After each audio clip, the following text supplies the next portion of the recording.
Well, good morning, everybody. Welcome to the June 12th, 2018 Board of Commissioners meeting. And this morning we have Reverend Don Cameron from the Emerson Unitarian Universalist Congregation lead us in invocation, and they'll be led in our Pledge of Allegiance by the Boy Scout Troop 200. So those who are willing and able, please stand.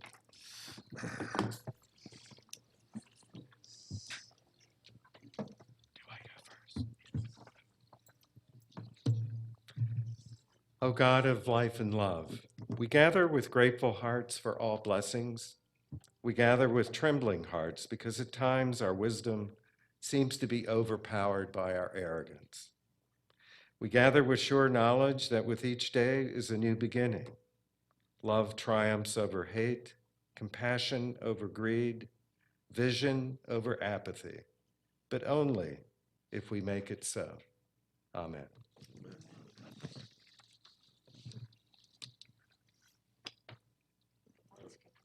Where's our Boy Scouts? There they are. Come on up, young man.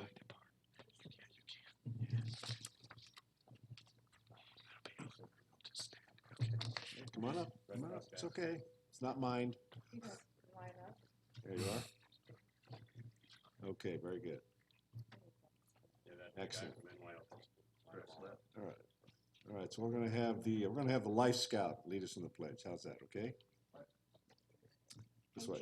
Here you go. Right, this way. Flag's right here. Towards the flag. Will you join me in the Pledge of Allegiance?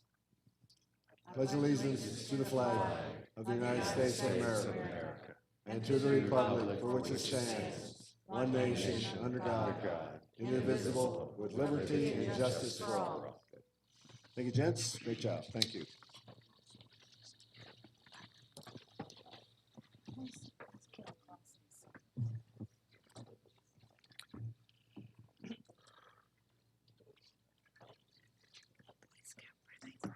$200 from Marietta. Emerson, there were the Don Cameron's, the Reverend Cameron's church's troop. Okay, we have a couple presentations this morning, and Commissioner Weatherford, I believe you have both of them.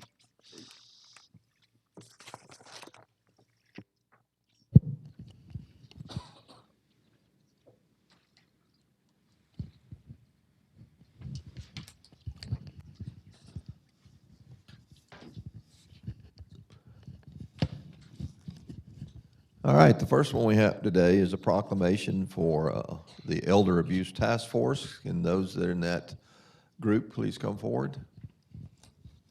Good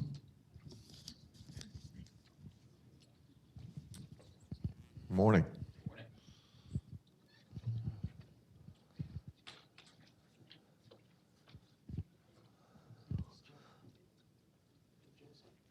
All right, I'm going to read this proclamation and then let you introduce yourself. Tell us a little bit about what's going on. So, whereas our older adults are valued members of society, they deserve to live safely with dignity and as independently as possible. Our seniors also deserve the support systems they need to enjoy life.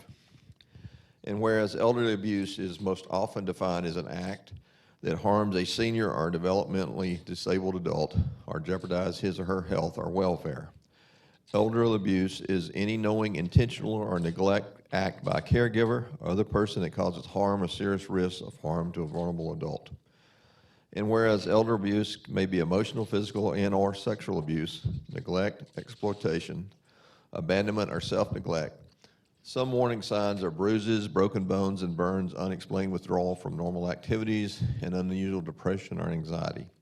Sudden changes in financial situations, poor hygiene, bed sores, and unusual weight loss.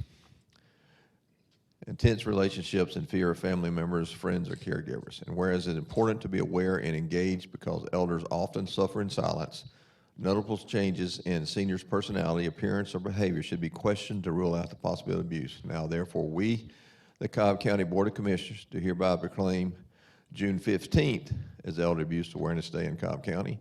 Encourage everyone to commit to building a safer community for older and developmentally disabled residents this 12th day of June, 2018. So thank you for all you do in our task force, and why don't you introduce yourselves and tell us a little bit about it. Thank you very much. My name is Jason Marbut. I'm a senior assistant district attorney in the DA's office here in Cobb. I'm the chairman of the Cobb Elder Abuse Task Force. We are a group of agencies who will work with seniors in our community. We work to educate law enforcement and the community about elder abuse. It is a rising tide, and it is something that we have worked very diligently on in our everyday work with what we do, but we also want to come together and talk about how we can collaborate together. Good morning. I am Christine Rosman. I am the Community Outreach Coordinator for the Cobb Elder Abuse Task Force, and I work out in the community finding organizations that are interested in learning more about the prevention and awareness training so that they can prevent it and help their friends to avoid it too, friends and family. Thank you. Hey, I'm Spencer Miller. I'm the EMS Operations Chief for Cobb County Fire, and we mainly encounter neglect and self-neglect cases involving elderly people. We work with the task force to get them help from the government agencies and also from the nonprofits involved in the task force to get them the help that they need. I'm James Maynard, the Interim Director for Cobb Senior Services, and we're always working in collaboration with all the agencies in the county. We have case management that are the first line of defense, pretty much, of that they report to us, and then we report that to them, and they are just help us out a lot with everything that we do.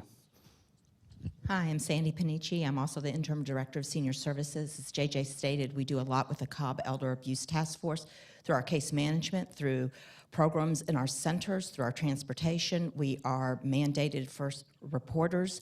We work closely with APS and enjoy this relationship because it benefits so many in our community. Thank you. Thank you. We and the Board of Commissioners and all the citizens appreciate what you do. Is this something that is growing, as you mentioned, or more rampant than it used to be, or is it a growing problem in Cobb? I think it's a growing problem in Cobb. It's a growing problem everywhere. What we see statistically is that we have a baby boomer population which is aging out. And as they are aging out and experiencing a lot of the issues that people just experience as they grow older, it makes them victims or vulnerable to be victims. And they are targets for a lot of unscrupulous folks who are looking for the weak and vulnerable. Not to say that everybody who's 65 plus is weak and vulnerable, but it certainly is a group that gets targeted by our scammers, by our abusers, and people who are looking to put themselves in positions of power. Well, thank you for all you do, and it's a unfortunately needed task force that we have in Cobb County. We appreciate all your hard work and efforts, and let's give them a big hand. Thank you.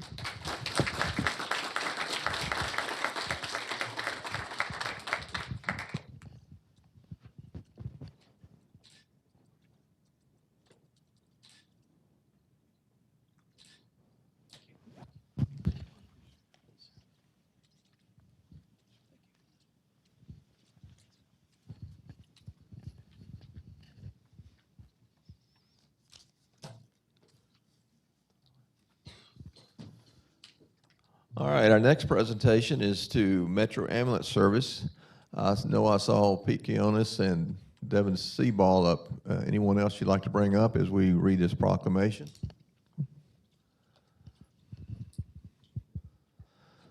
You may recognize we had him here last month for another honor, years of service to our community. But this particular one is a new honor they just received, and I'd like to read that. Devin disappeared. I can embarrass him more if you need.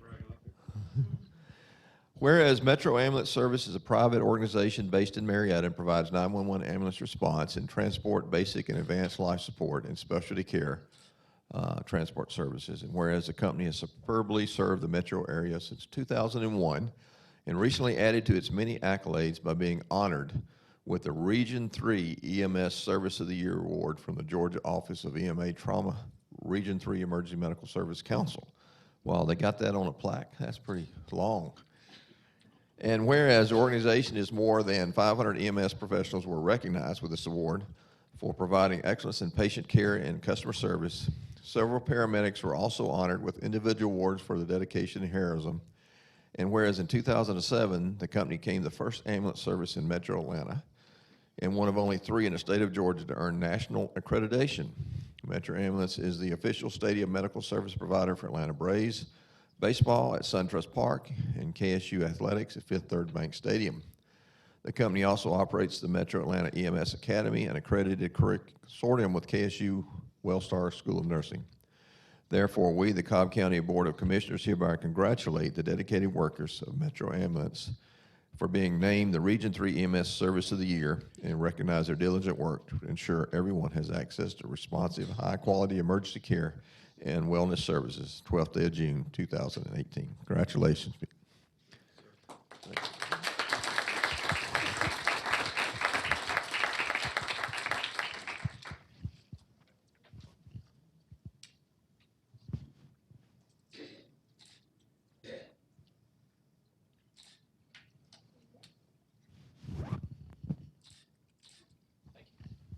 Why don't you introduce everyone real quick?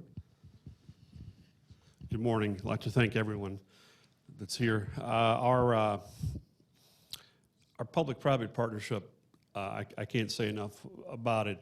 We're here because we work in tandem with not only Cobb Fire, but with the folks from Austell Fire, from Smyrna Fire, and from Marietta. And it's a team effort that we've been able to produce.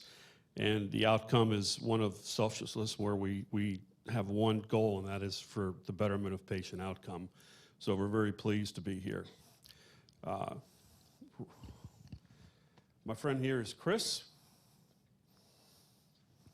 Why don't you introduce yourself? I'm Cassie. Cassie is our first person that we've had in the position of kind of an administrative role. It's new for us, and Cassie has done just a great job on bringing forth the connection between not only the employees, but to connect them with management. She's been a great liaison, and we're very fortunate to have her with us. And Chris has been with us for a while. He's our manager of Cobb operations, and I'm very proud of the job that Chris has done over the years and continues to do. Thank you very much, Commissioner. Thank you. It's another great example of a public-private partnership we have with them that provides services that are needed in our community. We'll hope we never need them, but when we do, we know they're there. So congratulations again, and we appreciate all you do for our community. So let's give them one more round of applause. Thank you.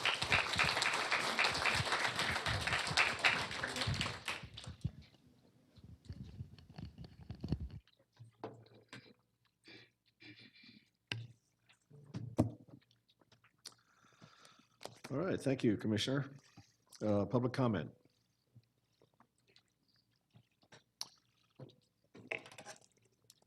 The first speaker is Phil Daniel. If you come forward. How many do we have, Ms. Nance? 3. 3, okay.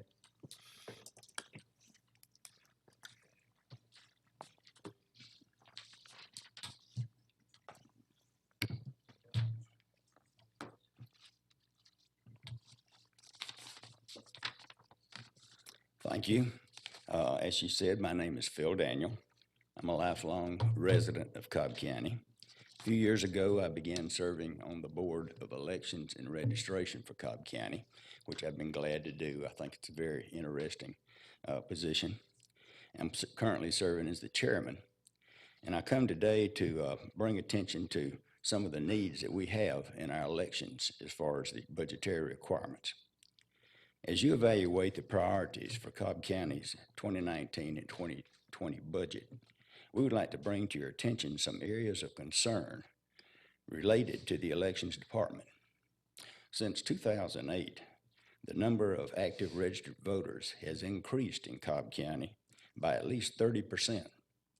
Besides the additional burden of managing a larger database, higher voter registration also increases the workload during election planning, because all activities are based on the number of people who can vote.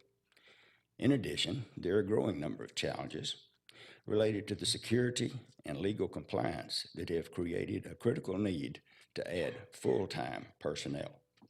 The department currently has the same number of full-time positions as in 2008, 10 years ago, even though we've had all this growth. But with added workload, the employees are struggling to complete all the mandatory tasks that are required by law. Part-time, seasonal, and temporary employees are increasingly used to perform duties and routine tasks. However, these positions are limited in the number of hours that they can work. They face a higher turnover rate and are ill-suited for tasks requiring situational judgment and institutional knowledge.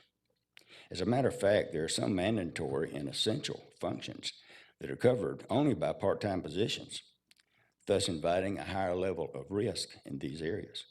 To help retain critical expertise, it is necessary to have a core group of full-time employees who perform year-round and essential functions, who can oversee the seasonal workforce hired during the busy election periods.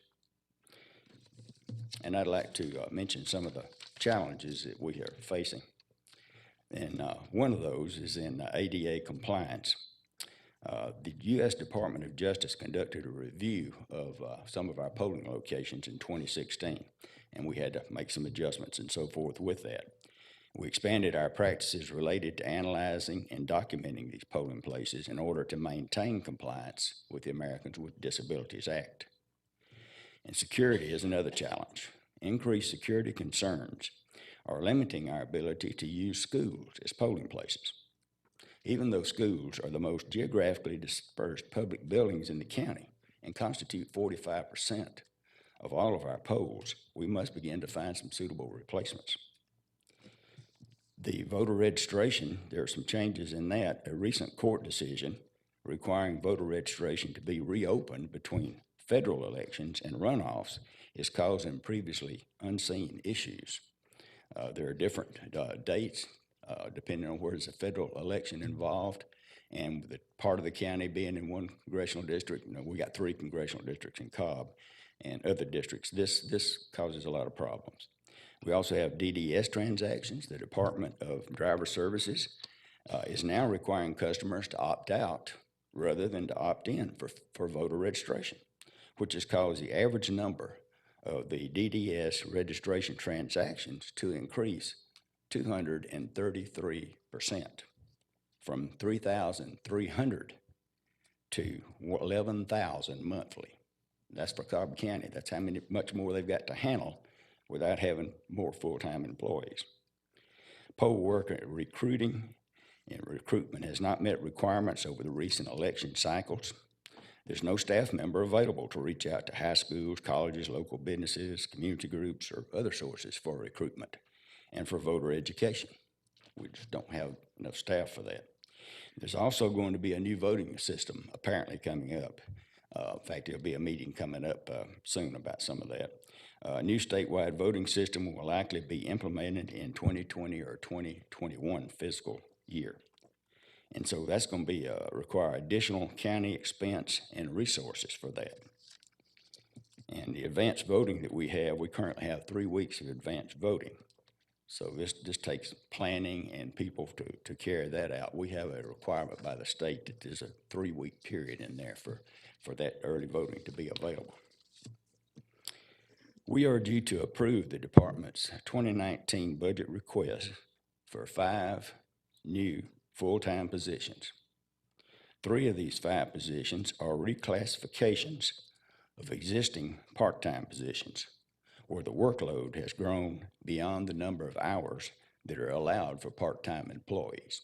We've got people that are working in part-time positions, and they're limited, because they're part-time, and some of those need to be increased to full-time. And we ask your consideration for all of that.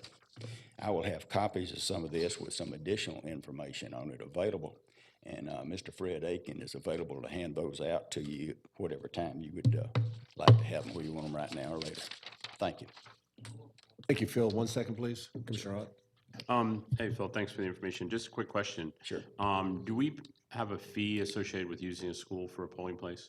I'm sorry, what? Do we pay to use school? I see Janine saying no. So do we pay on non-school sites? So there is a possibility of when we move out of the schools that we'll incur the expense of having to rent the space. Sure, come on up.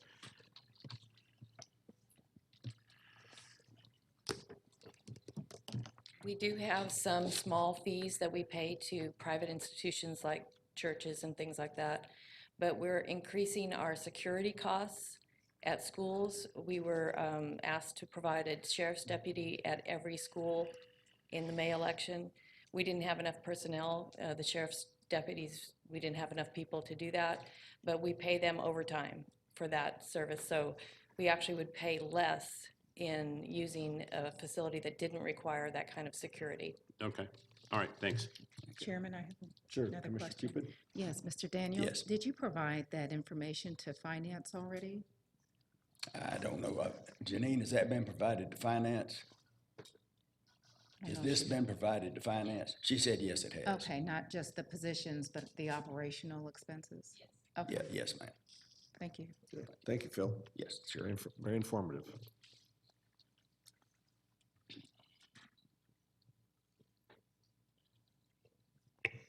The next speaker is Rachel Slomovitz.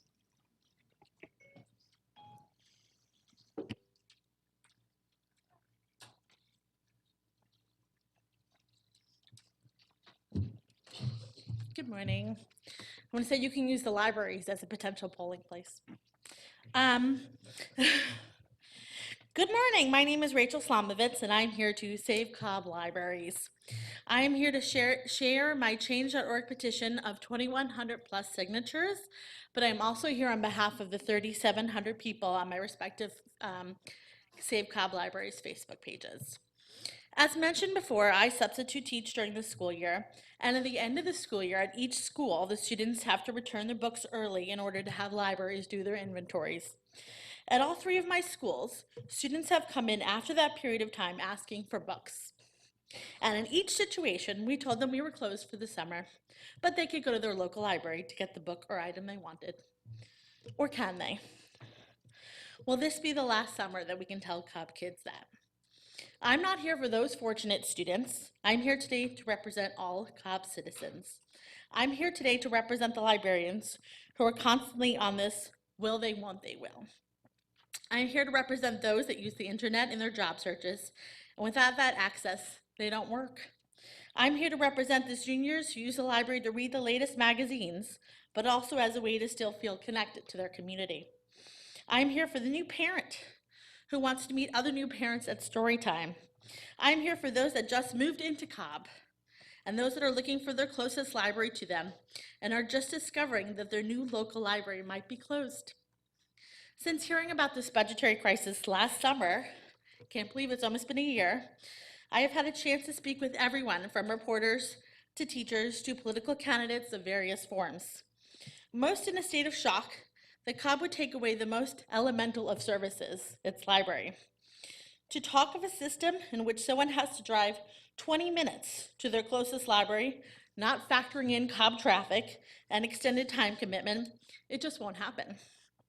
To modify a term from areas that don't have grocery stores near their house, we will have book deserts.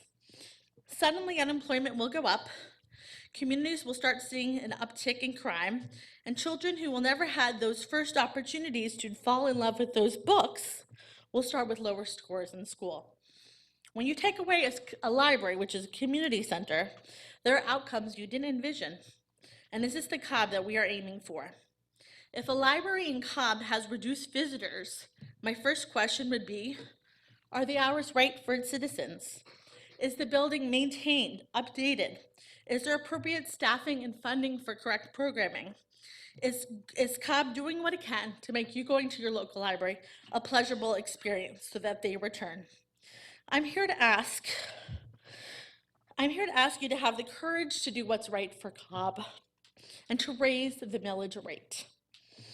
Why make Cobb citizens feel as though they're about to lose everything? We elect our representatives to take our best interest at heart. And are our best interests to take away our local libraries, to shut the books on our neighbors? Thank you. Thank you. The next speaker is Mary Stevens.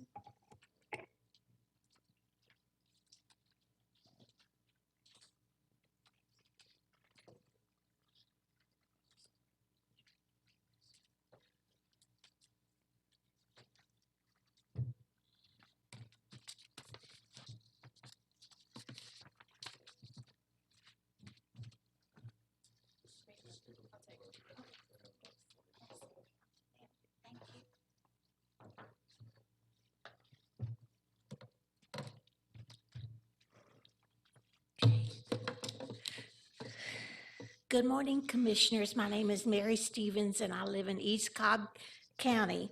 And I wanted to speak to you about the issue of the park and keeping the name of General Joseph Johnston, a Confederate general, and keeping that in the title of the park. Now, I'm submitting to you some information here. I don't know if you're aware of this or not, but on the sheets, there's a graph that's in pink and blue, and it shows you the number of free African Americans after the war from 1790 to 1860.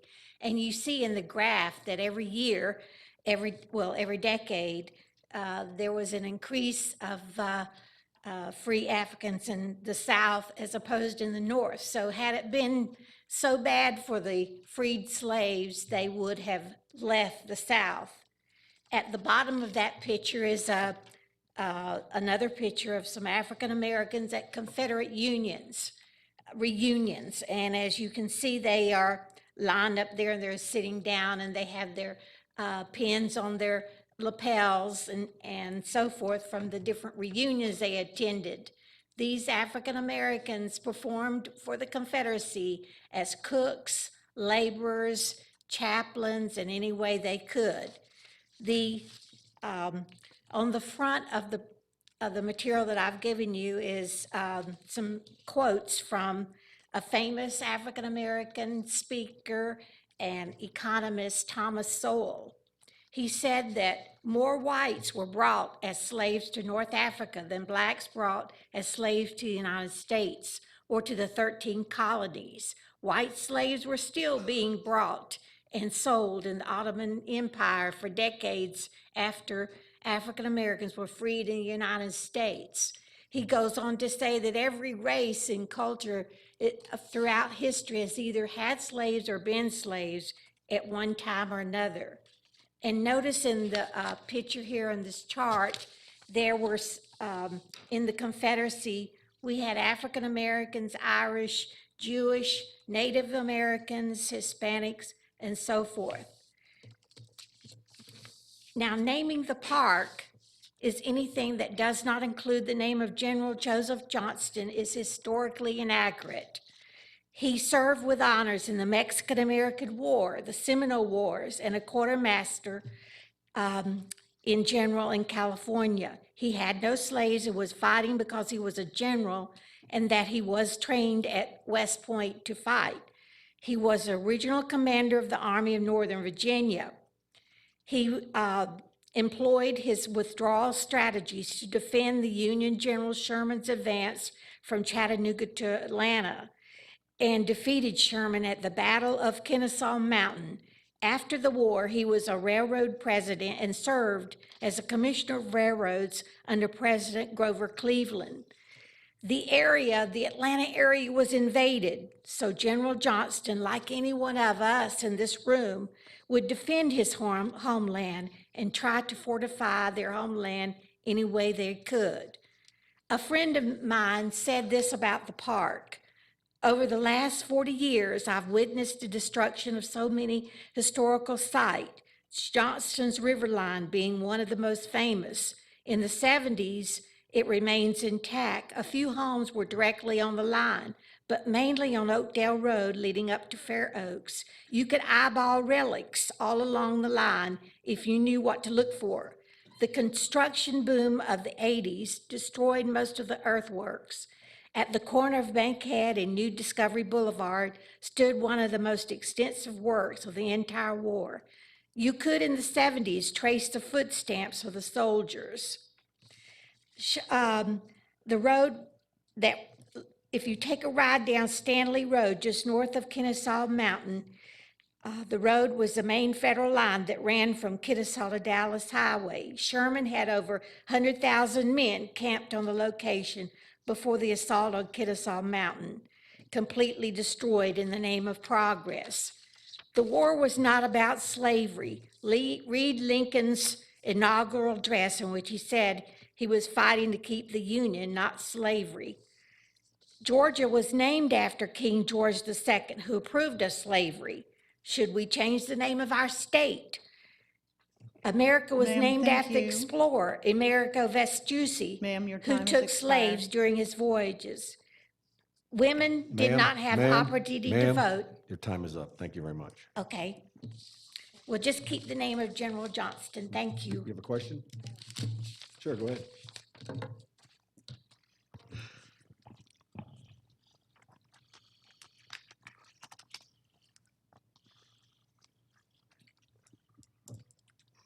The naming of the park will be held for another meeting, as there certainly have been some additional voices that have come to light with respect to the park. And we've just had another voice shared here today.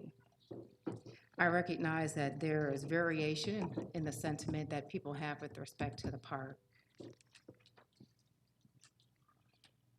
But I want to make it very clear that some of the issues that were brought up this morning, particularly with respect to slavery, is part of the reason why there is a desire for neutrality in the name. I was deeply offended by some of the statements that were made this morning by the previous speaker.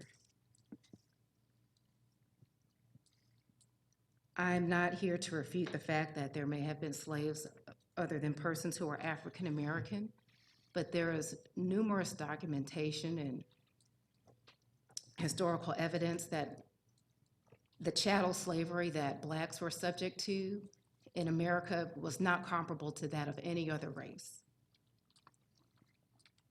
And I also want to address the point that had it been so bad for slaves, they would have left the South. I find that statement also equally offensive. And this is part of the reason why, again, there has been a move towards finding a neutral name for this site.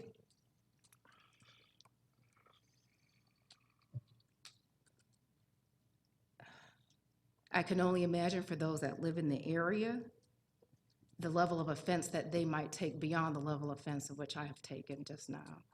And I appreciate there being difference of perspective, but it's just very clear that this is a sensitive issue, which I just don't think was dealt with very sensitively by this previous speaker. Okay, thank you, Commissioner. Sorry? Oh, yeah, sure. They have, so I understand the Boy Scout troop has some questions asked us this morning? Come on now. You guys are supposed to for your merit badge requirements, so come on up. Don't make me come down there and pick one of you, all right? All right, where's Jake? Come on up, Jake, come on. Yeah, you can. Yeah, and the one who was sitting next to him, you can ask after that. Come on.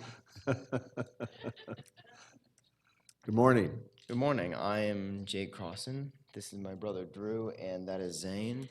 And my question is, what is going to be done about the Mountain View Aquatic Center and the Art Place up? I don't know where they are. Never mind. But me and my entire family, Drew, Zane, and my mother, we have all been active participants in those areas. I was a 5-year swimmer there. My brothers are active swimmers there, and my mother does pottery at the art place. And we were wondering if there was something else that you could do instead of cutting those buildings off. You could increase the millage law, the millage tax, instead of doing that. I can't English. Instead of getting rid of those buildings. Sure. I'm going to start, and since you're in Commissioner Burrows, she may want to answer after this. But it's a great question, because it goes to a lot of the emails I've been receiving over the last couple of weeks. And as I've been saying, this process that we have right now, the budget process, has been very open from day one. And so when you open yourself up to the thoughts, then you get a lot of comments back. And it's exactly what I want to happen, is that if in October when we had our retreat, we suggest that we may have to do certain things to address the shortage we have in our budget. And that's been out there for a while, and people have been commenting on them. And this latest story about closing parks, the staff works for the board, and they have to be prepared to answer questions that the board may have regarding this very issue. So in their preparation, they prepared documents as to what the savings might be if we closed certain facilities. And right now, all that is, it's a working document. There has been no decision made by the board regarding the closure of anything right now. This afternoon, the board will have a retreat where we'll start addressing that various issue. But if you think it's hard for you, all right, it's very hard for us because these are hard decisions. But we work for the residents of Cobb County, and they give us money in the form of taxes. So we have to be very, very sensitive to how we use those taxes, and we use them appropriately. And right now, this afternoon, we're going to find out what it is that we want to continue to fund to maintain the lifestyle that we've had in Cobb County in your lifetime and of your parents. And I know the board here is committed to doing that, but also doing it in a way that reflects the conservative values that we have and making sure that we use the taxpayers' money very, very carefully. So, Commissioner, do you have any comments for your constituents? I just wanted to say thank you for being here, the whole troop, and expressing your concerns about the aquatic center and parks and art center. As the chairman said, we do have a retreat this afternoon to kind of look at all the options of how we're going to balance our budget, which is what we have to do. But no decisions have been made, and we are having 7 public meetings throughout the county in all the districts, with beginning at the East Cobb East Cobb Senior Center next Monday night at 7, and we want public input. So we'd like to hear from you again, and you're welcome to come, and your parents too. So thank you. Thank you. But leave your brother at home. He's a troublemaker. He's agreeing. And how close are you to making Eagle, young man? I just finished Lifetime, starting on my. Okay, well, keep up the great work.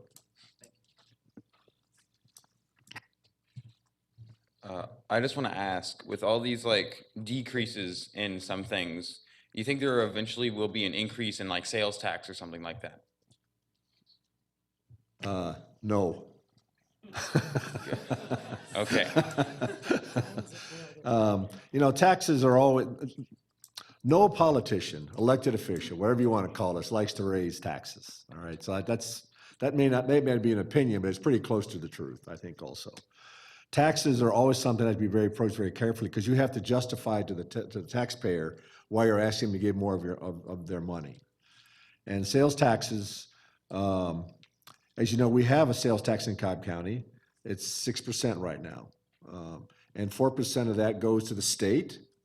1% comes to the county to help us build our roads, build new libraries, build new seniors, build new health centers and other projects like that.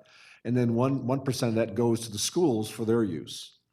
Now, next year, we're going to be looking at another program involving transit. The state legislature this year passed a bill that has asked us to join a program, and we're having an information session on Wednesday at the Sewell Mill Library at 9 o'clock? So, I'm sorry, the Civic Center at 10 o'clock to talk about the orientation, to give us some background about the legislation so we can start with a common starting point, which is what are the facts about the bill. And then over the next year, based on the conversations we're going to have with all the voters, because we're going to be doing town halls about that too, they will tell us whether or not they're interested in supporting an additional sales tax to support some of these projects. So we're at the start of a very long journey, one that will be that will sell lots of newspapers, and but that's because that's America, and we believe in having the input from the citizens, and they're the ones that influence most heavily what we do here to support their lifestyle. Okay, thank you. Thank you. Great question. And I think Brooks has a question too, right, Brooks? He was, he was one. He didn't, but he has now. I forget what it's called. Just off of Lower Roswell, there's an avenue. Me and my brothers were there, lived right near there since we were born. And that was 21 years ago. And we've noticed over the years, there's been, it used to be when about 10 years ago, it was live, everyone was there. It's still live and everyone's there. It's huge, it makes a bunch of money off of it. But over the years, we've seen at least 7 shops that have been vacant. No one's been in them. And other shops have been coming in and they've been failing. And over time, it's just going to lead to a rapid loss of income into the avenue. And also, all the shops are going to start leaving because they're not going to want to be there because of decrease in market, because no one's going to start coming there. I just want to know, how could we start increasing the market there? Commissioner Ott is an expert on this matter. I'll let him answer Well, the actually, question. and what you're seeing, and it's actually something that happens in East Cobb a lot. My assistant and I were talking to some folks about that yesterday. One of the problems in East Cobb is the rent that the landlords charge, but specifically to the avenues, it just recently was purchased by a new company, and they're in the process of adding some outdoor space and fixing it all up. And so I think what you're going to see is you're going to see new businesses moving in there. Some of the hardest businesses to keep alive are restaurants. And over in the avenues, there's a bunch of restaurants, and restaurants are very difficult to make a go at it. You know, I don't know what the percentages are, but it's a really low percentage, the ones that survive. So, but I think with these new owners and the changes they're going to make to it, I think you're going to see it kind of move on the positive side. Does that answer your question? Yeah. Okay, well, I ate at the Stockyard on Sunday, and that's a free advertisement for that corn. I did not go to Panda Express. When they move Panda Express into this, it'll be a successful development there. But they got some great restaurants there. I've ate at Tin Lizzie's, the Stockyard.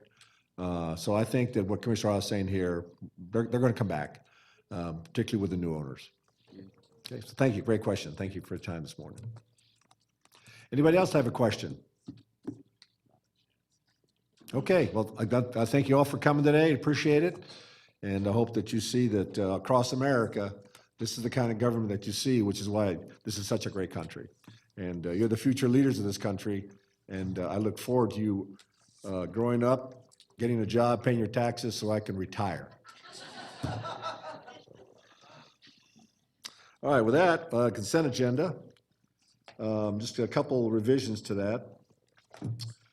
Yesterday, after we did agenda prep, agenda items 8, 9, and 10, we asked them to go back and to rewrite the impact statement on those agenda items.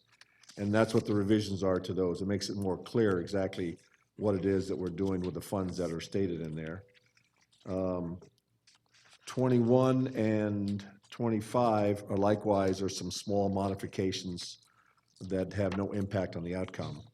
And then item 27 has been pulled. So I'll let you read the screen as it scrolls down, what each of these items are, and then I'll call for a vote.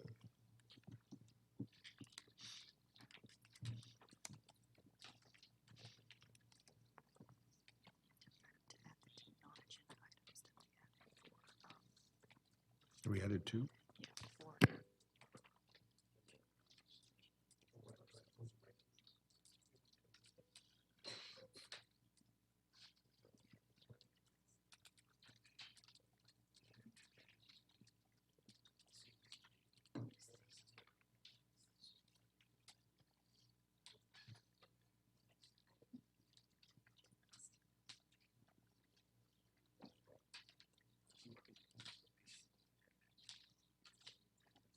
And there's a lot of consent, so that's the reason for the delay here, but I just want to make sure you get a chance to read them.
And we're almost there. We have 52 items on consent today, so.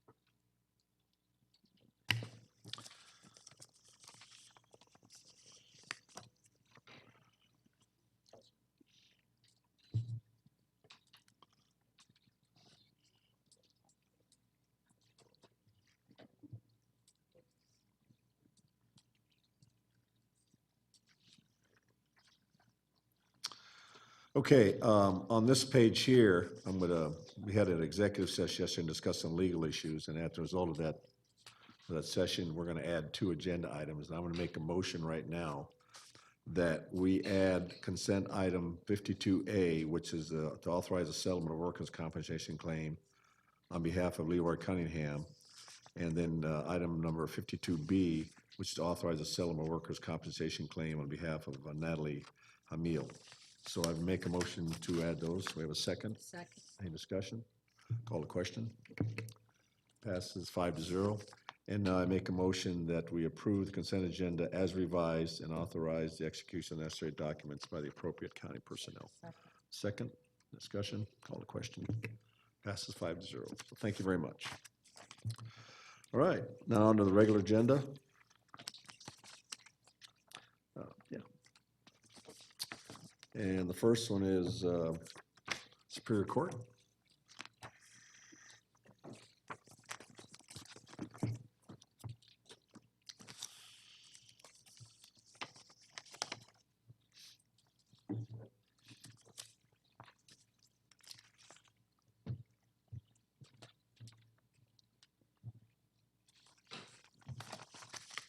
Morning, Commission.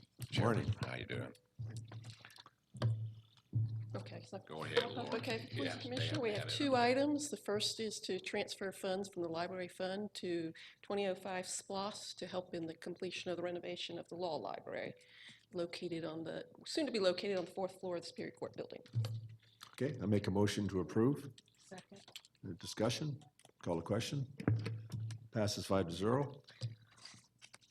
And the second item is to move funds from the ADR's fund of $95,000, which is under the control of Superior Court, but this will be going to the mediation for Magistrate Court to conclude, that will assist in the conclusion of their renovations of the Magistrate Court. Okay, I make a motion to approve. Second. Discussion? Yes, I do have a question. Sure. Yes, at a prior Board of Commission meeting, we had a resident state concern that there weren't mediators on both the Mondays and Fridays where there are evictions of persons who live in multifamily dwellings. Does this impact the operational dollars that could be used for funding mediators on those dates? Commissioner, this is for just renovation of capital improvements over there on the 4th floor. That would be a Judge Holmes question to be posed to her. She is in charge of the mediation over in Magistrate Court. I don't have the answer to that question, other than that these funds are for capital. And not Yes, for- but they're being transferred from operational funds is what it looks like. From the ADR revenue fund. Okay, is that primarily for capital or is that for just general operating expenses? It could be used for either. For but either? For this purpose that the ADR board voted on was for capital. Okay. I do know that Judge Holmes has talked to the board, the ADR board, about personnel to come out of that fund, which may go to the very issue you're speaking of. Okay. Is she the best person or is there another contact for the ADR board? Ann Gordon is in charge of mediation in Magistrate Court. She's Ian Gordon? director. IAN, I presume? ANN Gordon, G-O-R-D. Ann Gordon. Ann Gordon. Okay, okay. Thank you. Yeah, and that's a great question. I did notice as I was reading through the impact statement that they did get approval from the ADR board to do this. Yeah. So, but, okay, any further discussion? I'll call the question. Passes 5-0. Thank you. Okay, now regular agenda transportation.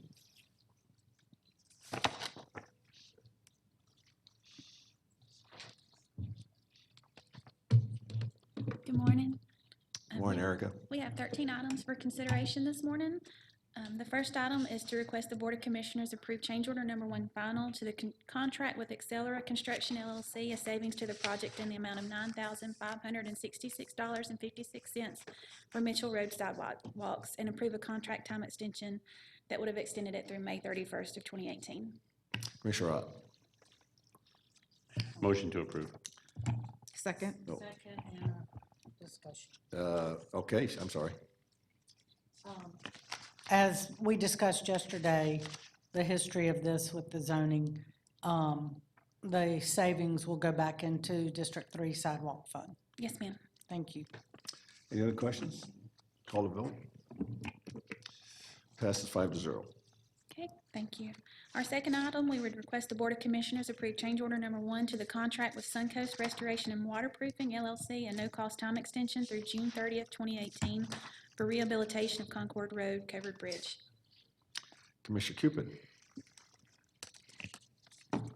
I received correspondence during the meeting that all the signs have been erected. Yes, ma'am. Yes, so I'm pleased to see that. I don't know if that is going to result in reduced number of accidents out there, but that is the prayer Yes, that ma'am. the additional signage will at least help. Yes, They'll do ma'am. it in the Okay. train crossings. If it's things like Alright. Mazda Flame. Just draw. Yeah.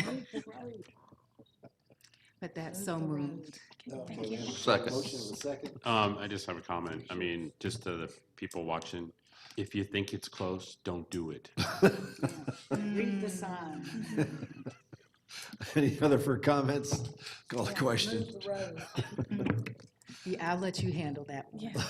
Passes 5-0. Thank you. Our We third have- item is to request the Board of Commissioners approve an intergovernmental agreement with the City of Marietta in the amount of $109,014.75 for resurfacing portions of Old Mountain Road and Garrison Road located within the city limits of Marietta. Commissioner Weatherford.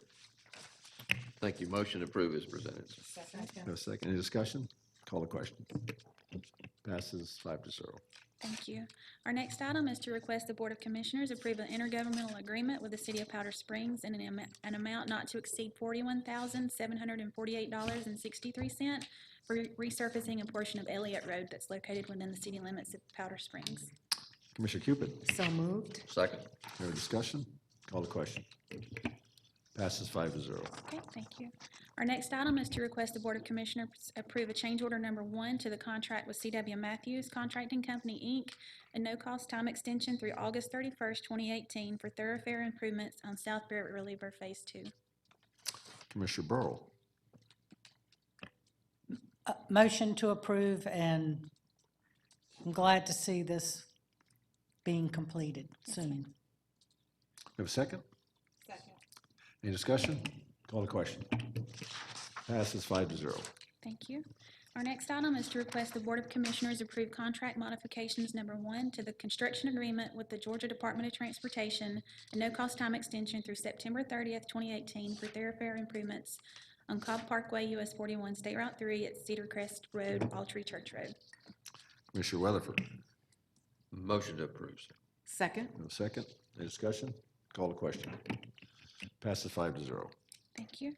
Our next item is to request the Board of Commissioners approve contract modification number 1 to the construction agreement with the Georgia Department of Transportation, a no-cost time extension through August 31st, 2018 for Cobb Parkway, US 41 at Windy Ridge Parkway, Cobb Parkway, US 41 at I-285 eastbound off-ramps, and Cobb Parkway, US 41 at I-285 westbound off-ramps and Spring Road, Circle 75 Parkway. Commissioner Ott. Motion to approve. Have a second? Any discussion? Call the question. Passes 5-0. Thank you. Our next item is to request the Board of Commissioners approve change order number 2 to resurfacing contract 2017-1 countywide major thoroughfares with Baldwin Paving Company, Inc., a no-cost change to the contract for resurfacing segments of Hickory Grove Road, Paper Mill Road, and Riverside Parkway, and approve a contract time extension through August 31st, 2018. Commissioner Cupid. You have a second? Second. Any discussion? Call the question. Just a question. Yes, Sure. ma'am. This road, from looking at the map, does it go to the Douglas County border? There for were some Riverside? on Riverside. Yes, ma'am. Okay, We'll make so sure it are we still trying to resolve some Yes, of these? ma'am. Okay, Yes, ma'am. Okay. thank you. And call the question. Passes 5-0. Okay. Our next item is to request the Board of Commissioners approve change order number 2 to the contract with CMES, Inc., a no-cost time extension through October 31st, 2018 for Windy Hill Road East, Windy Hill Road West, and Windy Hill Road at Powers Ferry Road. Commissioner Ott. Motion to approve. Have a second? Any discussion? Call the question. Passes 5-0. Okay, thank you. Our next item is to request the Board of Commissioners approve a contract with Chatfield Contracting, Inc. in an amount not to exceed $106,550.50 for drainage system repairs on Devon Millway. Commissioner Cupid. So moved. You have a second? Second, any discussion? Yes, just a quick question. Yes, What's the ma'am. communication to the residents in this area prior to work being done? We'll make sure that, I'll see if there's a message Yeah, board or just a something can notice. be Okay. installed. Thank you. Okay, call the question. Passes 5-0. Okay. Our next item is to request the Board of Commissioners approve change order number 1 to the contract with Butch Thompson Enterprises, Inc., a no-cost time extension through June 15th, 2018 for drainage system repairs on Kilmore Drive. Commissioner Weatherford. Motion to approve is presented, sir. Second. You have a second? Any discussion? Call the question. Passes 5-0. Okay, thank you. Our next item is to request the Board of Commissioners approve change order number 1 final to the contract with D&H Construction Company, Inc., savings to the project in the amount of $47,175.22 for storm drainage improvements on Cumberland Parkway, and approve a contract time extension through June 15th, 2018. Commissioner Ott. Motion to approve. You have a second? Any discussion? Call the question. Passes 5-0. Okay. And our last item is to request the Board of Commissioners approve a real property agreement with the Georgia Department of Transportation for Big Shanty Road sidewalks. Commissioner Burrow. Before I make a motion to approve, and since this is the last item, I just want to say thank you. We had Piedmont Road closed at the railroad crossing this weekend. And it opened 2 hours prior to the scheduled time, and it is much smoother now. I know the drainage work went into that as well, and just say great job Thank to you. you and DOT for Thank you very much. making that happen. So motion to approve on item number 67. We have a second? Any discussion? Call the question. Passes 5-0. Thank you.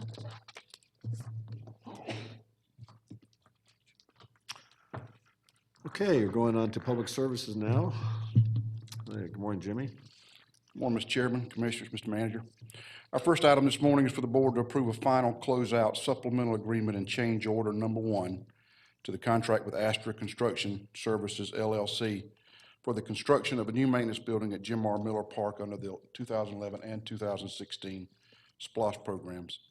The new maintenance building was needed at the park with the demolition of multiple other structures that we used to piecemeal our maintenance building.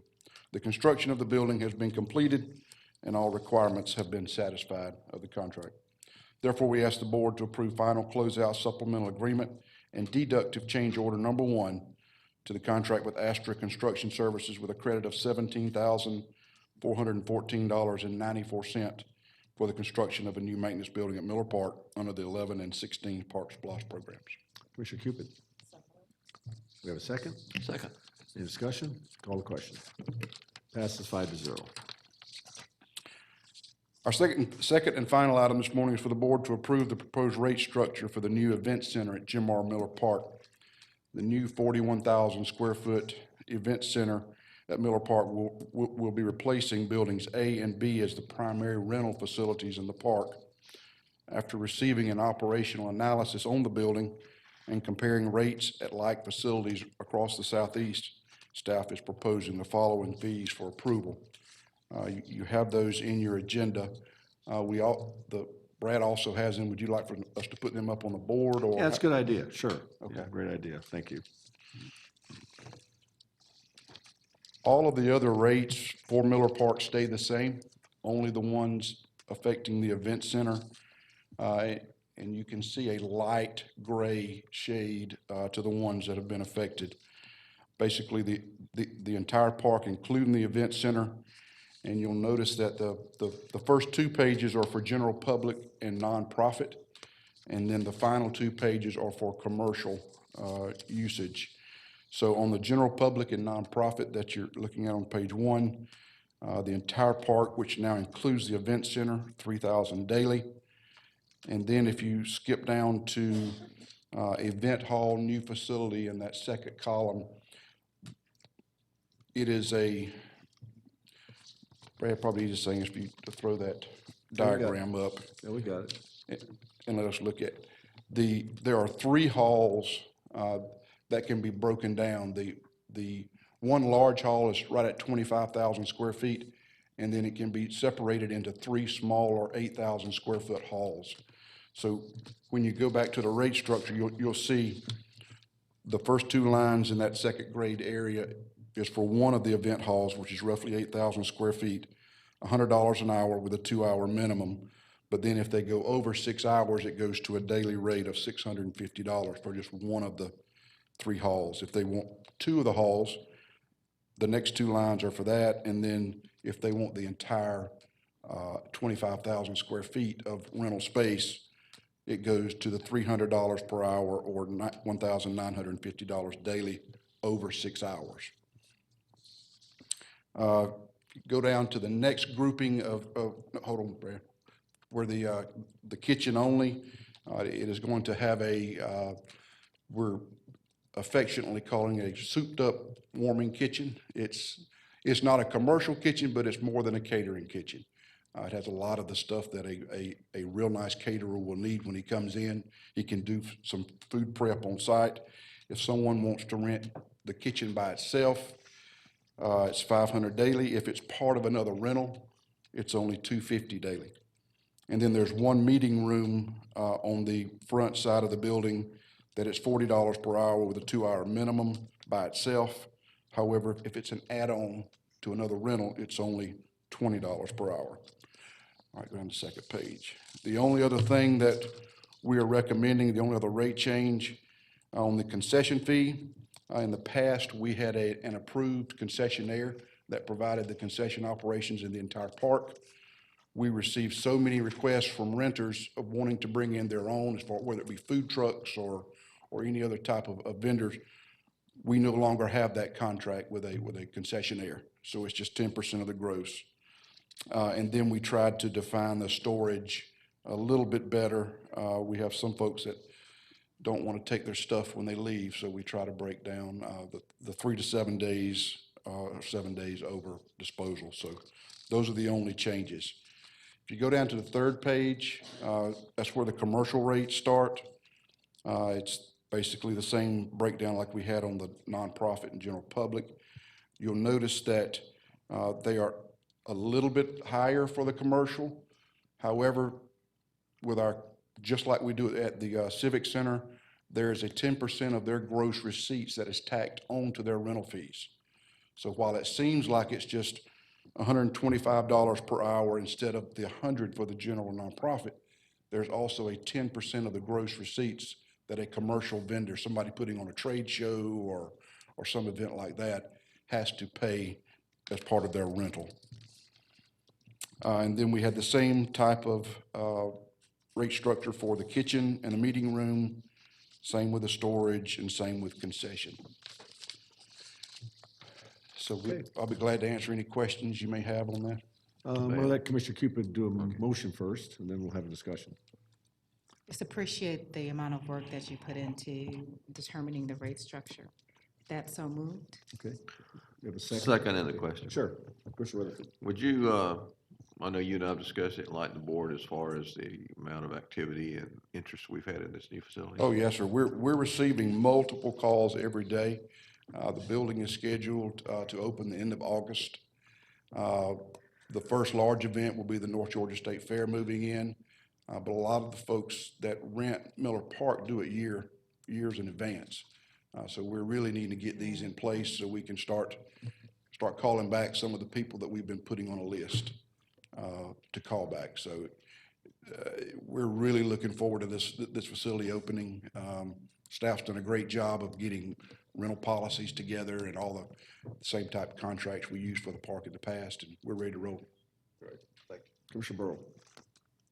Yeah, very good job, Jimmy. We're all looking forward to the renovation and improvements at the exhibit halls. I know this rate structure is strictly for the exhibit halls in Jim Miller Park. And was it February of this year that the parks and everything under parks, aquatic centers, we raised the fees? It was approved by the board in November 14th, and then it went into effect. In February. Right. So we've already done that across the board Yes, to ma'am. the parks. So- And this was left out of that whole process on Right. purpose, knowing that we would have this building coming online. Right. The only concern is all the folks that were moved to the new and improved Civic Center may not want to come back. That's true. But this is going to be a great improvement. Thank you. Any other questions? I'll call the question. Passes 5-0. Thanks, Thank you. Jamie. Thanks, Brad.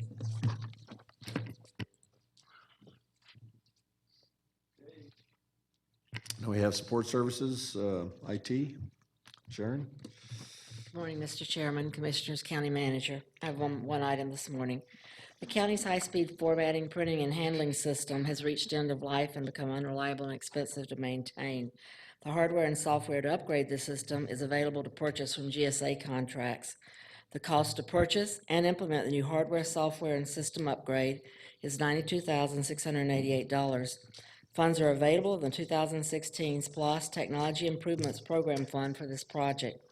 Technology Improvements is an eligible project under the 2016 SPLOST. Business Technology Transformation is an approved project of the Support Services Technology Improvements Work Program. The modernization and equipment replacement are eligible projects under Business Technology Transformation. We request the Board of Commissioners authorize the purchase of hardware and software for the county's high-speed printing system and high-speed letter folding and inserting equipment in an amount not to exceed $92,688 under provisions of U.S. General Services Administrative Contracts with Solomar Systems Incorporated, Xerox Incorporated, and NeoPost Incorporated, authorize the corresponding budget transactions, and further authorize the chairman to sign the necessary documents. Just of note, the old system is, because it is so old and end of life, the maintenance for that costs us quite a bit per year. This will actually reduce our maintenance by over $34,000 a year by putting in the new equipment. Great. Commissioner Ott? Motion to approve. Second. We have a second. Any discussion? Call the question. Passes 5-0. Thank you. Thank you, Sharon. Property management. Morning, Scott. Good morning, Mr. Chairman, Commissioners, County Manager. We have 5 items. Our first is to approve a contract with Croft and Associates for the full architectural service related to the rebuild of Fire Station Number 7. The relocation and rebuild of Fire Station Number 7 is an eligible project program under the 2016 SPLOST. Funding is available in the 2016 SPLOST Public Safety Improvements Budget.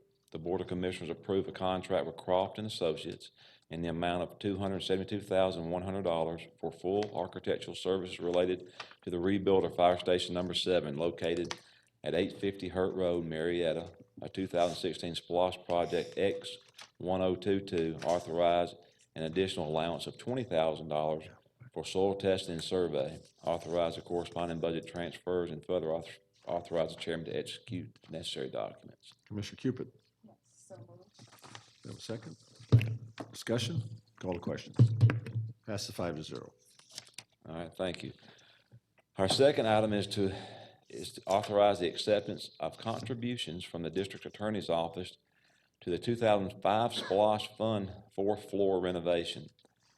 The Board of Commissioners authorize the acceptance of contributions from the District Attorney's Office in the amount of $30,000, approve the appropriation of funds within the 2005 SPLOST Fund, authorize the corresponding budget transaction, and further authorize the chairman to execute the necessary documents. Was that a secret? Well, we did the initial consent item to transfer the funds. Now we have to move it into SPLOST program.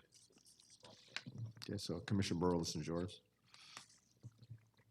I'll make a motion to approve. Second. Any discussion? Call the question. Pass 5-0. All right, thank you.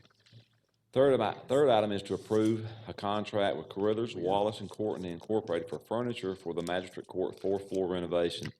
Funding is available in the 2016 Interior SPLOST project budget.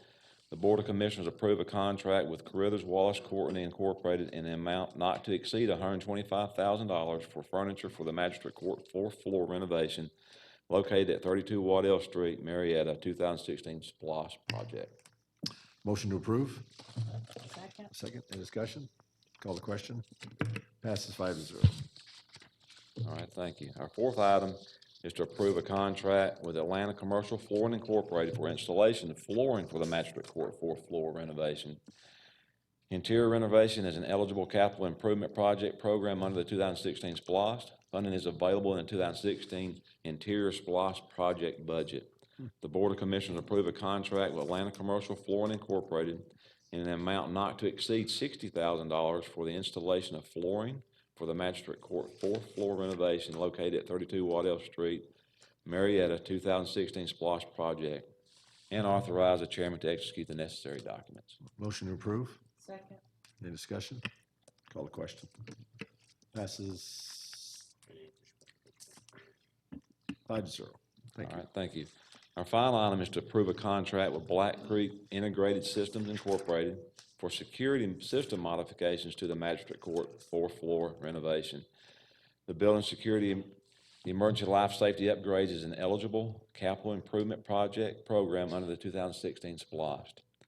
Funding is available in the 2016 SPLOST project budget. The Board of Commissioners approve a contract with Black Creek Integrated Systems Corporation in the amount of $111,204 for the security system modifications to support the building renovation on the fourth floor at the Superior Court South Building, 32 Waddell Street, Marietta, a 2016 SPLOST project. Authorize the corresponding budget transactions and further authorize the chairman to execute the necessary documents.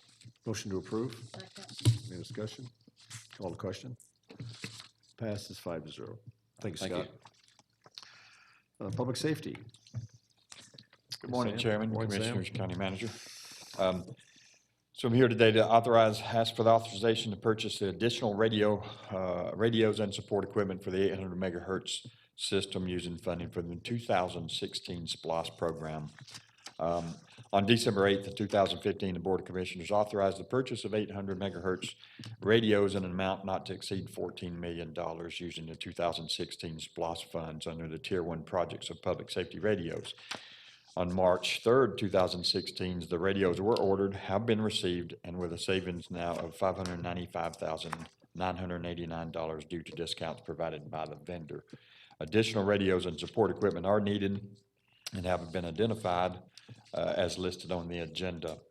The additional radios and support equipment is an eligible item under the 2016 SPLOST and is approved by project by the Department of Public Safety Tier 1. Therefore, requesting the Board of Commissioners to authorize the purchase of additional radios and support equipment for the 800 megahertz radio system in an amount not to exceed $595,989 using funding from the 2016 SPLOST program, Public Radios Program X1013. Authorize the corresponding budget transactions and further authorize the chairman to execute the necessary documents. Commissioner Weatherford. Motion to approve is presented. Second. Second. Any discussion? Call the question. Passes 5-0. Thank you, sir. Thank you, Sam. And now, community development.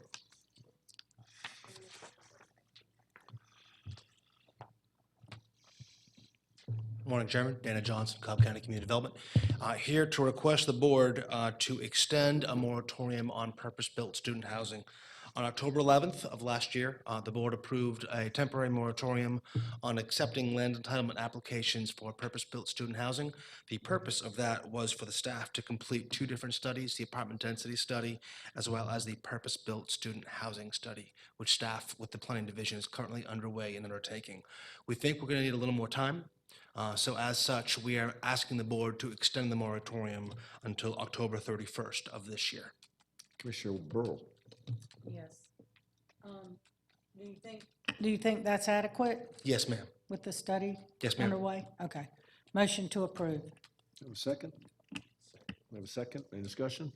Call the question. Passes 5-0. Thank you, Mr. Thanks, Chairman. Dana. Okay, we have one appointment today, Commissioner Ott.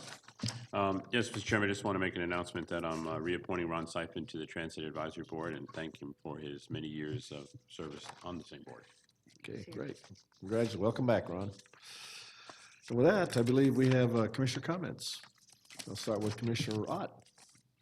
Thank you, Mr. Chairman. I just have a couple. The first one, and you heard a little bit of reference to it from Phil Daniels from the Board of Elections, but tomorrow from 9 to 12, the SAFE Commission, which stands for Secure, Accessible, and Fair Elections, will be meeting for their inaugural meeting from 9 to 12 over at the Sewell Mill Library and Cultural Center.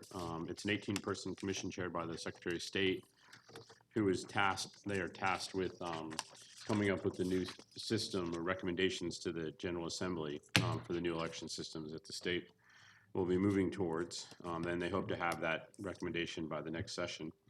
Number two, just a reminder, school is out. So that means slow down.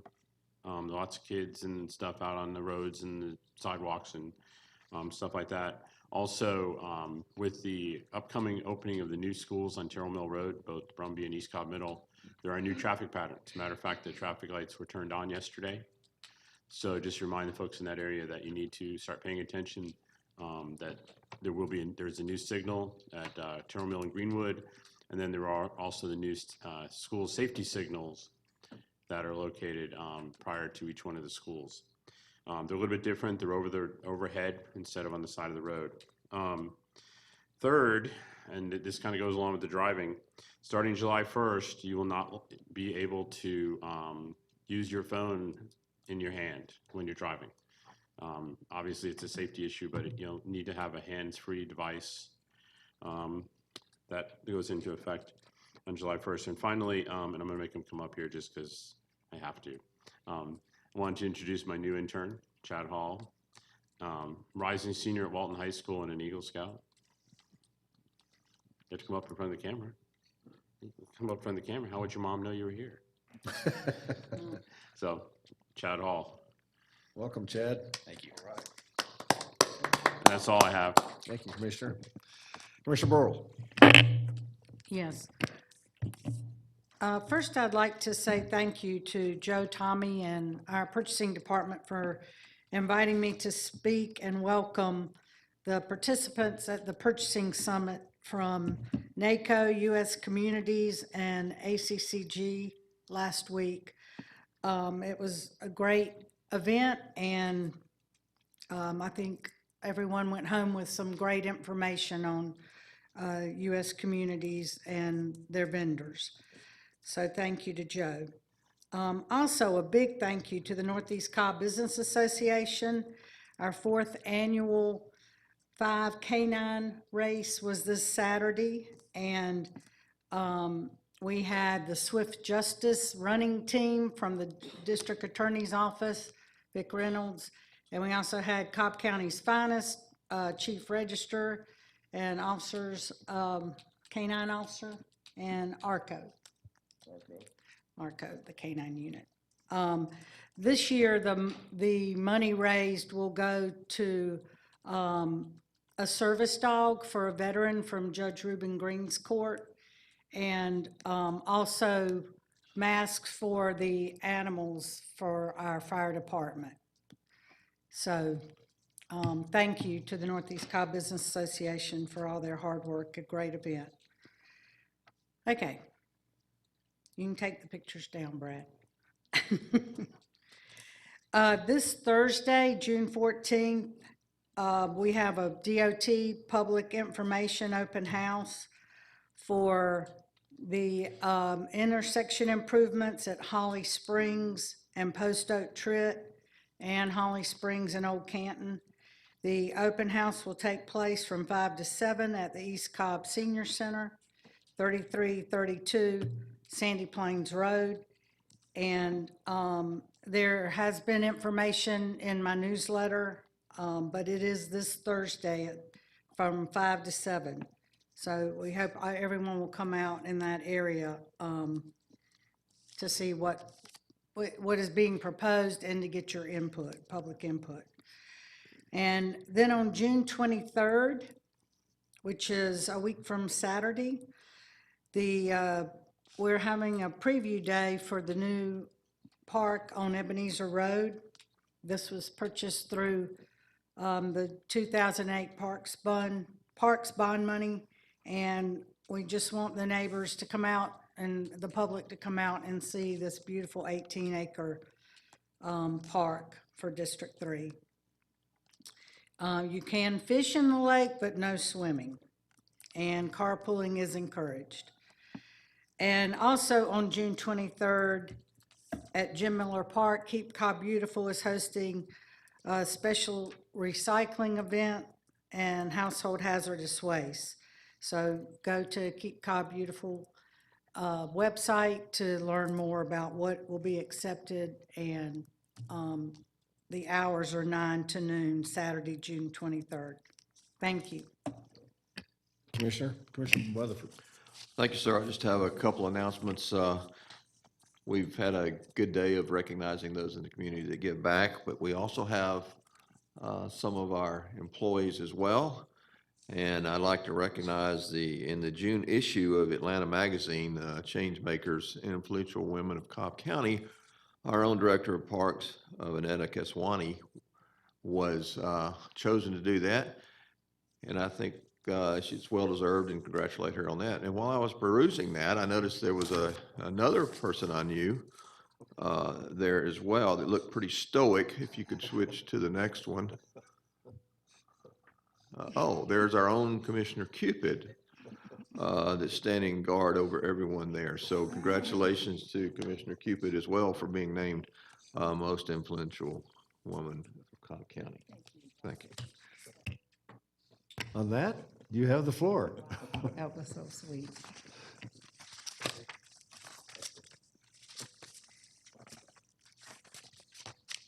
There are a number of announcements for District 4, and I just encourage people to sign up for our newsletter at cobbcounty.org/Cupid.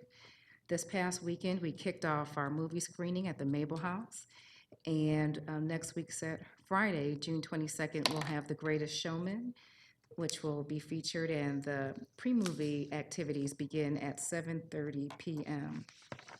We also had concerts that go on during the summer, and on Saturday, June 16th, we'll have the Wade Ford Concert Series, and the Whispers will be performing, and guest Kirk Whalum, and the special Father's Day edition will start at 6 p.m., and tickets can be purchased through Ticketmaster starting at $20.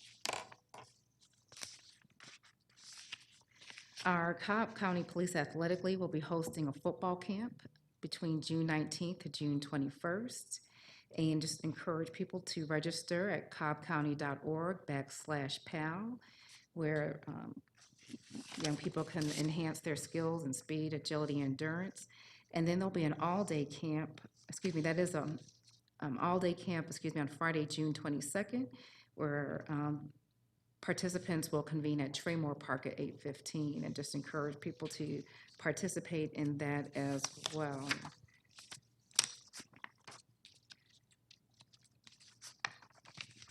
The Cobb County NAACP every year, they host its Juneteenth event, and that will kick off this Friday and be held through the 17th on the historic Marietta Square. It's free and open to all of the public, and they have entertainment there as well as vendors and activities for children. Juneteenth is the oldest known celebration of the ending of slavery. Dating back to 1865, it was June 19th when the Union soldiers led by Major General Gordon Granger landed at Galveston, Texas, with news that the war had ended and all slaves were free. This was 2.5 years after President Lincoln had issued the Emancipation Proclamation. So for some period of time, and even after this, some slaves did not even know that they were free.